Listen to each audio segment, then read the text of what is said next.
ассалому алейкум тамошобинони муҳтарам. Гурӯҳи эҷодии мо ҳоло дар ошхонаи чини қарор дорад. Дар барномаҳои қаблӣ мо ба шумо тарзи тайёр намудани як нав таоми чиниро нишон дода будем ва ҳоло тасмим гирифтаем ки аз ин ошхонаи миллии чини дидан намоем ва хӯрокҳои гуногуни ин мамлакатро ба шумо нишон диҳем. барои ин кор ба ман Гулчерабону кӯмак мерасонам. Гулчерахон бигӯед ки имрӯз хотири мухлисони моро бо кадом намуд таом шод кардани ҳастед? хуш омадед. биёе мо ба ошхона меравем. ба назди ошпаз? бале, рафтем. бигӯед ки дар анами ошхонаи шумо чанд намуд таомҳо тайёр карда мешавад? қариб 100 намуд таом намуд метавонед тайёр карда. дар як соат ошпази мо 20 намуд алкот тайёр мекунад. ошхонаи чини. хеле хуб. салому алейкум. این سر آشپزی این رستوران چینی بسیار خوب. ما بسیار خرسند هستیم که با شما شنا شدیم. بگویید که شما کدام نمودی طعام چینی رو امروز تیار میکنید؟ یا نمودی آلکوت با گوشتی گو. خیلی خوب. یا نمودی دیگه با پمیدور. با پمیدور، گوشتی گو، سبزی، بودرین. خیلی خوب. یا نمودی دیگه با بانانا تیار میشود. یا نمودی دیگه با گوشتی مرغ و آناناس. خیلی خوب. از چی آغاز میکنیم؟ چه خیلی سر میشد این طعام؟ 咱们从哪一道菜开始？从铁板牛肉开始。 مرحبا. از این آلکوت تیار کرده میشه. گوشت رو ریزه میکنیم؟ بله، گوشت رو ریزه میکنم. با کردی مخصوصه؟ بله بله. کردی آشپز ببینید چه خیلی کلون است. کار کردنش هم باید. توی ما در خانه هم خیلی کردی کلون. استفاده میبرن؟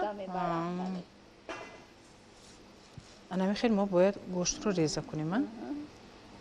切成这种大小的块儿，完了之后顶到切成片儿。 رزمه هم رنگی هم خیلی باید شکلش هم خیلی شود. بله باریک. حجم و شکلش هم خیلی باشد. ما باید تونوک ریزه کنیم. بله باید تونوک ریزه میکنیم برای تیز میپزن. بله. برای تیز تیار شدنش ما باید این رو تونوک ریزه کنیم.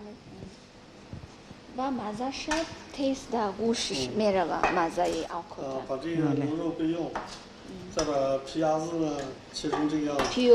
پیاز رو هم کلون ریزه میکنیم. بله. سبزی رو هم با همین نمود. بله. قلمفوری بلغاری رو هم با همین نمود ریزه میکنیم. بله. خیلی کلانتر ریزه کردن در کارم. زنبورو. کمتر زنبور. یا جوی موندن در کار. 这就可以了，这就加这些。 این مواد علاقه برای پختن تیار شده. بله. الان دیگرش رو باز تیار میکنیم. دیگر مواد رو تیار میکنیم. مرحمت. 肖总，请您做第二道菜呢就是木须肉，木须肉的主料呢西红柿、黄瓜、木耳加肉片就可以了。 主用是么با پمیدور، بودرین، سبزی و زنبور تیار کرده میشود. اون موادی که ما اون موادی که گرفته موندیم این طعام یکم است. بله. این طعام دوم است. بله. شما گفتید که در یک مهلت خیلی کوتاه ما میتوانیم تا 20 طعام تیار کنیم. همین درست است؟ درست. این بودرین باید رنگی خیلی شکل میگیره. با آن همین شکل بریدن لازم است بودرین رو. بله. عجیب کردی کلون داشتید باور کنید. بله. این آزی اوستا بریدیسیان برای ما خوشو. ولی که تیز کار میکنن این کسا؟ بله. خیلی بیاید یک تیز کار کنم ما بینیم. 肖总，您可以切得快一点，让我们看看您的刀工。 ما خودمون آهسته کار میکنیم. ما میخواستیم که ببینیم چگونه همین آشپزی بله آشخانه شما چگونه تیز کار میکنن. ولی پیاز بله. تیز تیار میکنیم با شما رو نشون بدیم. اگر در چین آشپز خواستن یاد گیرن اول از کرد سر میکنن. بله باید کرد رو ما جدا کنیم برای خود ما. کرد کلان رو. بله. انا کنم؟ پمیدور زیتایو. پمیدور رو هم من میخوام کلان ریزه میکنیم.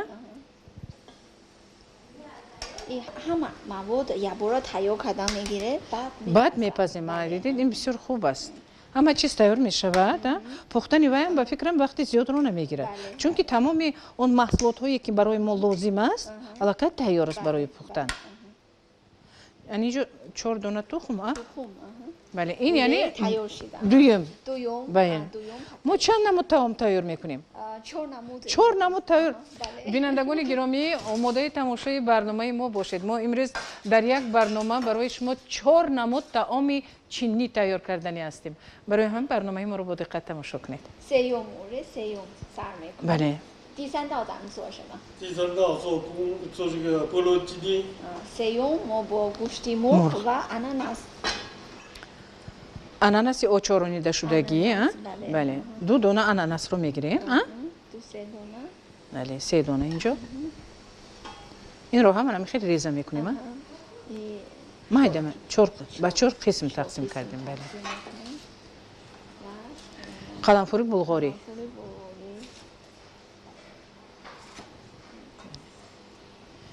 دو طرفش رو میگیرم. بله. باید درونش تازه کنیم.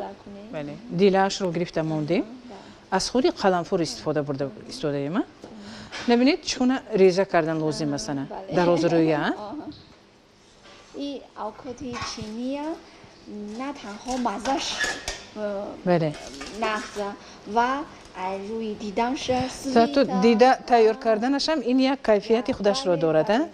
در حقیقت من همین طعام های ملی مردم چین بسیار بای و رنگین است. بله. تیار کردنش هم هر یک مواد رنگ خودش رو زیبایی خودش رو دارد. ببینید از قلمفوری بلغاری استفاده بردیم اینجا. ببینید رنگش چگونه زیبا است. زرد، سبز. بله. سبز بله. آناناس ببینید رنگش زرد است. قلمفوری بلغاری من سبز است. بله. گوشت مرغ هم یک رنگ خودش دارد. این محصولات برای طعام سیوم تیار شده. آفرین. طعام چینی نه تنها با مزه باشه، باید رنگش شکلش زیبا باشد که وقتی خوردن اشتها آور باشد. می‌تونی؟ حاضر چایو ما تیار میکنیم با بنان. بنان رو پوستش رو میگیریم. پوستش رو تازه میکنیم.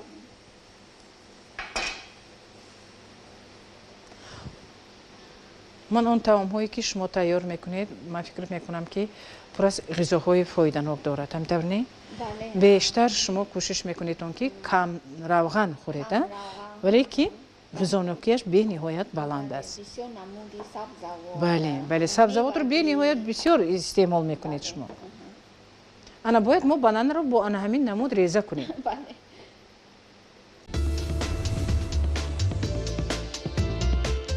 گلچهره جان شما تا اویله هم بنیاد کردید در تاجیکستان ما. میتونی؟ فرزند دارید؟ بله یک دخترچه دارم. بسیار خوب. من همین تاجیکستان ما با شما معقول است؟ البته معقول است و من آووکادوی تاجیک رو خیلی تیار میکنید؟ بله تیار میکنیم و خیلی معقول است. خیلی خوب. کدام نمود طعام رو بیشتر شما دوست می‌دارید و من در خانه تیار میکنید؟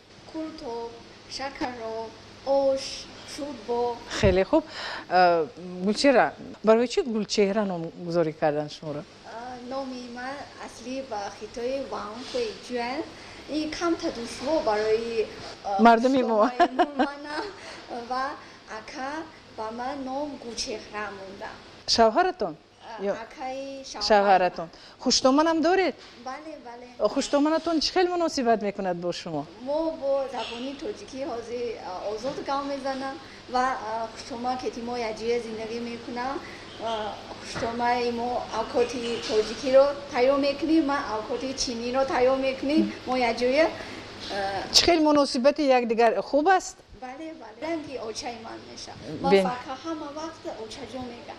بسیار خوب، ما خیلی خرسند هستیم که این خیلی سخنهای از شما میشنویم و باوری دارم که امروز اون برنامه‌ای که ما در کاشانه کرده ایستادیم تمام مخلصان با شوق و ذوق تماشا میکنند. حتما کوشش میکنند که چون این طعم ها را مانند شما خیلی که شما طعم های مردم ما رو آموختید، مردم تاجیک رو آموختید، امروز باوری کامل دارم که این طعم های مردم چین را حتما تماشابینان در خانه تیار میکنند. مرحمت. برای آسان کردن کار من سر آشپز شما تمام مواد اون چیزی که لازم است برای پختن 4 نمود طعام محصولاتش تیار کرد. بله بله. حاضر برای آرو دادنش. علاقه ما برای 4 نمود طعام محصولات تیار کردیم. برای علاقه تیار کرده است. نمی‌دونی چه گل برآورده ایستادن. از بودرین گل تیار کرده ایستادن ده. آنها. عجیب. حتما ما باید در آب خنک گذاریم که تر و تازه ایستاده.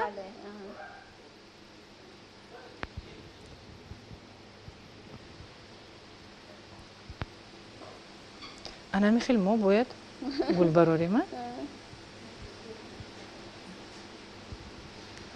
هر مردم برای به طرز خودش آروم میدهد. طرز خودش آروم میدهد. مثلا در سالادی توجیکو را هر نمودی. بله بله بله. آرایش میدهند با پمیدور، با کبوتی، با مثلا بودرینگ. هر یک آشپز فانتزی خودش دارد. همینطور نه؟ بله. چرا؟ حالا طعام تیار نیست و ما علاقه ما پیشکی ظرف را تیار میکنیم. یعنی آرو میدهیم. بله آرو میدهیم و علاوه بیرون میکنیم آکود تیست میپزن بعد در بالای ظرف میمونیم علاقه که تیار است. انا بینندگان گرامی در یک مهلت کوتاه انا میخوام ظرف را آرو دادم. یکون گوشت رو بریون میکنیم. روغن گرم شده.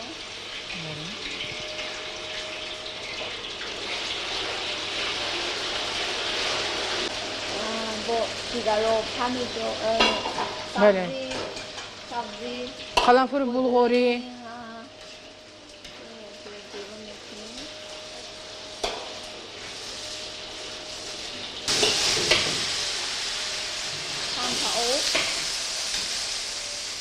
و چی؟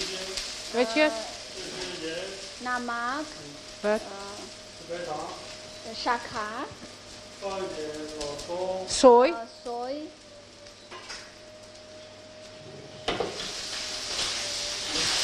موادهای خوشبو کننده مخصوص داریتون شما نه؟ این علاقه طعام تیار است؟ بله در اسباب مخصوص باز اینه بریون میکنن نه؟ کمی روغن میاندازیم.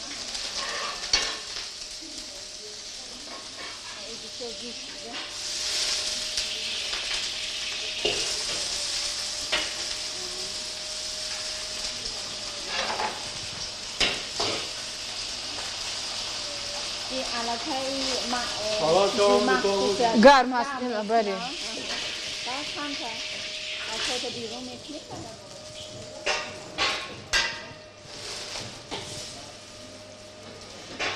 روغن هم خیلی میسوزونم. خیلی میسوزم.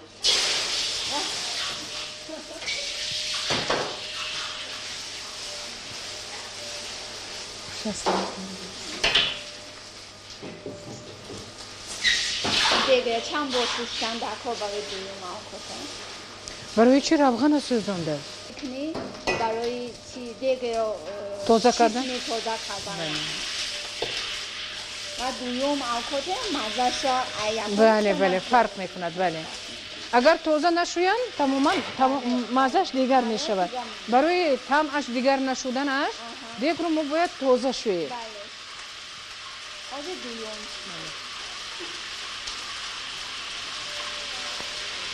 این دویم طعم؟ بله دویم طعم.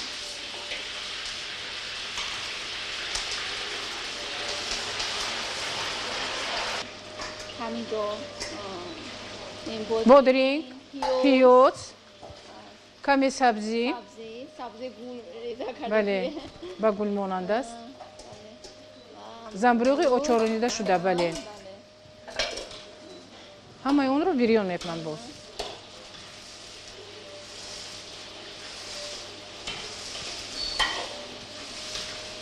در درون روغن یا بیرون میکنیم با مزه میشود بعد روغنشو میریزم بسیار عجایب طرز تیار کردن طعام باور آبم لازم است این تخم این روغن من گرفتم برای این روغن اون گوشت چیزی بیرون کردم بله بله روغن من میگیرم تخم بیرونه که طعمش دیگر نشود بله هم علامش میکنم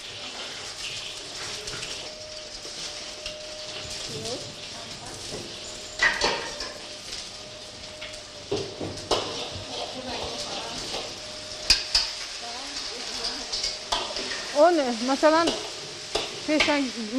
پیش کار کردیم هم زنبروغ ها بعد اونجا چی بود بودرینگ پیاز سبزی رو یک بار بریون کردیم گرفتیم موندیم روغنش رو ریختیم دیگ رو شستیم باز بعد انداختیم تخم رو بعد درون تخم اون چیزی که ما پیشکی پخته موندگی بدیم باز آمیخته کرده باز یک بار دیگر پختیم علاقه تیار شده است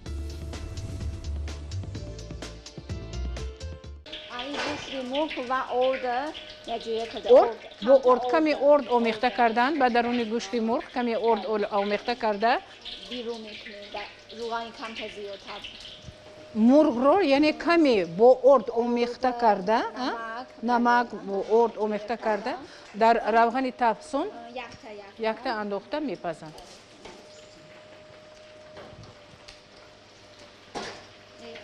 روغن بسیار جوش هستن اگر در اونجا ممکن میسوزن سیاه میشود برای همین گرفتن اینجا موندن در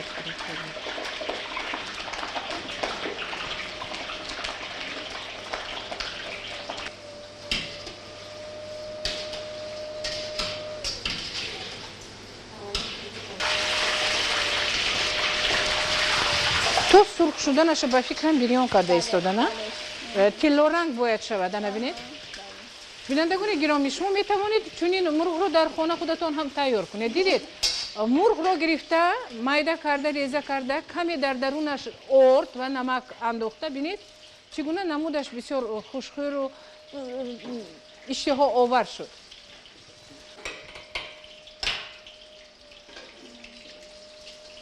اینجا بسیار بینی ها در روغن بسیار می رود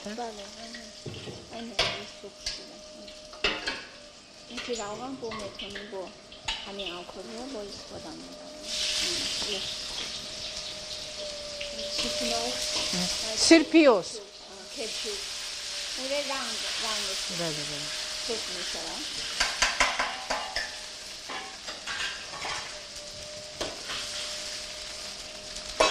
اینجا چی؟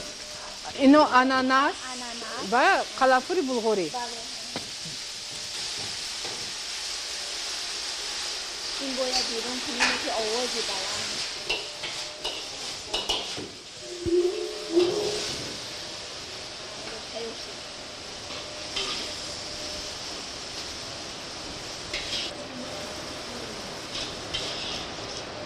من اینجا گوشت مرغ ها؟ گوشت مرغ بله کیچوب قلمفوی بلغوری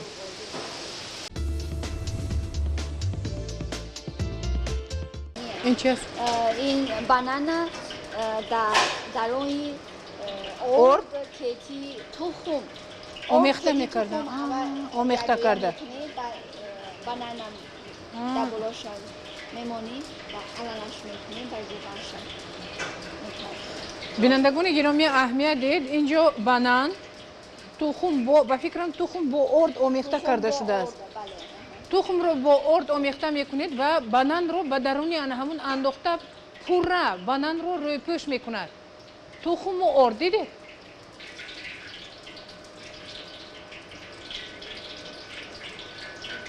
سیر اساسیش در همین است که دیدید که یک از چیزهایی که شما تیار میکنید شاید نه همه طرز تیار کردن اون رو میدونن و به دست تماشا کردن حتما کوشش میکنن که در خانه چونین بنان رو با تخم رو آرد تیار کرده به نزدی مثلا فرزندانشان گذارن بسیار لذتش خوب است به فکرم. میتونی به خونه تیار برای کنی. چینی بله. ببینید هر یکتاش رو یک گرفته و انا همین تخم و آرد جیلانیدن بعد به درون روغن گرم میاندازن.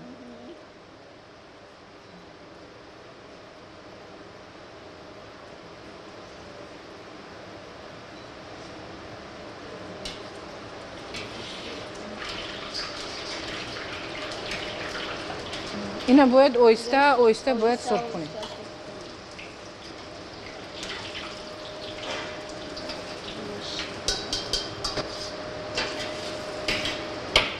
از شکر قیام تیار میکنن بله.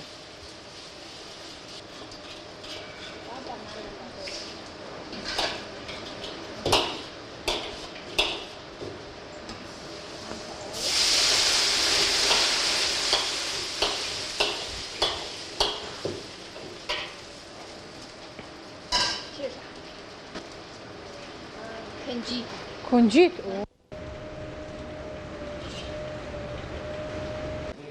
بینندگان گرامی در یک فرصت به نهایت کوتاه ما امروز برای شما 4 نمود طعامی مردم چین را تیار کردیم. تشکر. دستتان درد را نبیند. همیشه سربلند باشید. موفق باشید. خب میشد که طرز آرا دادن همین دسترخوان چینی را به مخلصان برنامه ما نشان میدادید. بله البته. گلچهره بانو ما که امروز بار نخست وارد آشخانه ملی شما شدیم و باوری دارم که این آخرین بار نه. ما حتما حداقل امکان کوشش میکنیم که باز از آشخانه ملی چین و مخلصان برنامه طعام‌های رنگین و بوی شما را نشان دهیم. ما در چین با من این قاشقی مخصوصی مردم چین است. درست داشته ایستاده من کنی قاشق چینی را اول با چلیکی ستا بولوگیشان کپا منه خیلی است درست یک دیگه چیزی دویم شک کنی داشته میتوانم کنی مهارت لازم است برای داشتن نمیشود گلچهره جان شد انا مزه چخر کنی بهارتیه بهو آلدو گلچهره جان. بینندگان گرامی باور کنید آن مرغی که ما در آرد و تخم آمیخته کرده بودیم به نهایت با مزه است. چون این مرغ را شما در خانه تیار کرده می توانید. باور کنید به نهایت با مزه به نهایت لذیذ است و دست اون آشپزی که امروز این را تیار کرد درد را نبیند و حتما ما باز به آشخانه شما می آییم و از این طعام‌های بسیار با لذت خاطر مخلصان را شاد خواهیم کرد. سلامت باشید. سلامت باشید. تشکر. بینندگان گرامی در همین جا به برنامه خاتمه بخشیده به همه شما سربلندی و خانه آبادی تمنا داریم. خیر تا هفته آینده.